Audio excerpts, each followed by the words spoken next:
بسم اللہ الرحمن جی، السلام علیکم، welcome back to my channel. آج کے ولاگ میں کالنگ ویزا کی لیٹسٹ اپڈیٹس اب کچھ آنا شروع ہو گئی ہیں، کیونکہ آپ کو بھی پتہ ہے کل گورنمنٹ کے الیکشن تھے ملیشیا میں، اور اس ٹائم کے اوپر ملیشیا میں بھی کچھ حالات پاکستانی گورنمنٹ والے ہی ہوئے ہوئے ہیں، اور لیٹسٹ کیا اپڈیٹس ہیں وہ بھی آپ کو آج ہم بتائیں گے۔ اس کے ساتھ ساتھ ملیشیا میں جو فنگر پرنٹس کے اوپر بہت سارے لوگ سوال پوچھتے تھے، اس کی بھی کچھ لیٹسٹ اپڈیٹس آپ سے شیئر کرنی ہیں، اور ڈاکٹر مہاتیر محمد کی ایک جو پولیٹیکل کیریئر ہے اس کے اوپر تھوڑا سا نظر ڈالیں گے کہ انہوں نے ملیشیا کو ایشین ٹائیگر کس طرح بنایا۔ تو یہ تمام چیزیں آج کے ولاگ میں کور کریں گے، لیکن سب سے پہلے آپ کو ہم یہ بتا دیں کل ملیشیا گورنمنٹ کا الیکشن ہوا، جو کہ 5 سال گورنمنٹ سے پہلے 4 سال میں ہی ہو گیا، اور اس ٹائم کے اوپر جو ملیشیا میں حالات یہ ہیں کہ ڈاکٹر مہاتیر محمد کو اپنی سیٹ میں بھی بدترین شکست ہوئی ہے، اور ڈاکٹر مہاتیر محمد جو بیسیکلی لنکاوی سے لڑتے تھے، اپنی جو آبائی سیٹ ہے وہاں سے، ان کو وہاں سے ایک شکست کا سامنا کرنا پڑا ہے، اور اس شکست کے بعد ایک قوی امکان ظاہر کیا جا رہا ہے کہ ڈاکٹر مہاتیر محمد جو کہ پچھلے 53 سالوں میں سب سے زیادہ فیمس تھے پورے ملیشیا میں، اور ان کو پہلی دفعہ شکست ہوئی ہے 1969 کے بعد۔ اب یہ سارا سینیریو جو ہے کمپلیٹلی چینج ہو چکا ہے ملیشیا کی اکانومی کا، لیکن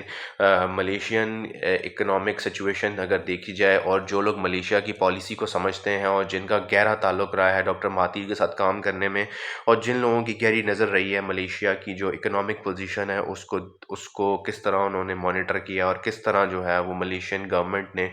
ڈاکٹر مہاتیر کی سربراہی میں ایشیا میں ٹائیگر بنایا ہے ملیشیا کو، اور ایک ایسی اکنامک سچویشنز کریٹ کی ہیں جو کہ ملیشین نیشنلز اور انٹرنیشنل امیگرینٹس کے لیے بہت وائزلی ڈیسیژن تھا۔ لیکن ڈاکٹر مہاتیر محمد کی کچھ صحت بھی اس طرح کی تھی کہ 97 سالہ ڈاکٹر مہاتیر محمد کچھ اپنی صحت کی وجہ سے بھی پریشان تھے، اور ان کو اپنی آبائی سیٹ میں بدترین شکست ہوئی ہے۔ وہ چوتھے نمبر پہ اس ٹائم کے اوپر جو ہیں وہ سٹینڈ کر رہے ہیں۔ ڈاکٹر مہاتیر محمد کا جو سب سے بڑا جو رول ہے ملیشیا کو ملیشین ایشین ٹائیگر بنانے میں، وہ ان کی ڈیسیژن میکنگ تھی اکنامکلی، اور انہوں نے تمام سیکٹرز میں صحیح کر کے اس طرح کام کیا ہے کہ جو ملیشیا کو ملیشیا بنانے کے لیے ایک بڑا اہم رول بنا ہے۔ اس ٹائم کے اوپر جو بھی گورنمنٹ بنتی ہے اس کو تقریباً 222 سیٹیں ریکوائرڈ ہیں، جس کے لیے 222 سیٹوں میں سے 112 سیٹیں ریکوائرڈ ہیں۔ تو جو بھی پارٹی جو ہے 112 سیٹیں بنا لے گی، وہ ملیشیا میں نئی گورنمنٹ بنائے گی۔ اب اس نئی گورنمنٹ کے بعد ملیشیا کی جو پوزیشن ہے وہ کہاں پہ سٹینڈ کرتی ہے، کس طرح جو ہے وہ اکنامکلی جو ہے وہ آگے چلتا ہے ملیشیا، یہ تو خیر آنے والے دنوں میں ہی کلیئر ہوگا، اور بہت سارے لوگوں کا خیال یہ ہے کہ بلکہ ایک کامن سینس کی بات ہے، جو بھی نئی گورنمنٹ آئے گی اس کا سب سے اہم رول جو ہے وہ اکنامک سچویشن کو مینٹین کرنا ہے اور اس کو اوپر لے کے جانا ہے۔ لیکن ابھی جو ہے وہ دو اہم جماعتیں وہ مل کے امید یہ کی جا رہی ہے، وہ دونوں جماعتیں مل کے جو ہے ایک مخلوط حکومت بنائیں گی، لیکن یہ جو ہے آنے والے دنوں میں کلیئر بھی ہو جائے گا کہ اوورآل سچویشن کیا بنتی ہے۔ کالنگ ویزا کو لے کے بہت سارے لوگوں کا سوال تھا کہ کالنگ ویزا کی کیا اپڈیٹس ہیں۔ دیکھیں، کالنگ ویزا نئی گورنمنٹ آئی ہے، امیگریشن کی پالیسیز تبدیل ہوں گی، کچھ پالیسیز سخت ہو جائیں گی، کچھ پالیسی لینینٹ ہو جائیں گی۔ یہ ایک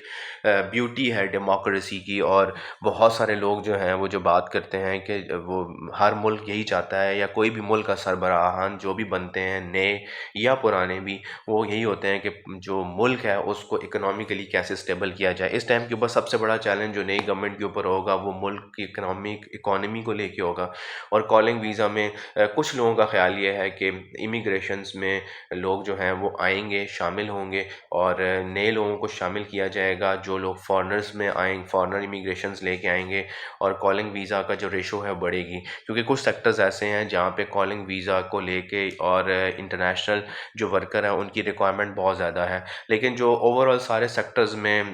جو ضرورت پڑ رہی ہے وہ اس ٹائم کے اوپر کنسٹرکشن اور پلانٹیشن میں ضرورت پڑے گی۔ پلانٹیشن میں ضرورت زیادہ پڑے گی کیونکہ جو ملیشین اکانومی ہے اس میں جو پلانٹیشن کا جو سیکٹر ہے اس کو بہت زیادہ جو ہے وہ ایک امپورٹنٹ سیکٹر سمجھا جاتا ہے، کیونکہ ان کی اکانومی کا بہت بڑا رول ہے جو کہ آپ پام آئل کی مد میں دیکھتے ہیں۔ تو اب امید یہ کی جا رہی ہے کہ پلانٹیشن کی انڈسٹری میں زیادہ سے زیادہ کالنگ ویزا ایشو ہوں گے، اور اگر آپ نے اپلائی کیا ہوا ہے تو آپ امید یہ رکھیں کہ آپ 15 دسمبر کے بعد آپ کو کچھ اچھی خوشخبری ملنے کے چانسز ہیں۔ اس کے علاوہ ملیشیا میں فنگر پرنٹس کو بھی تھوڑا سا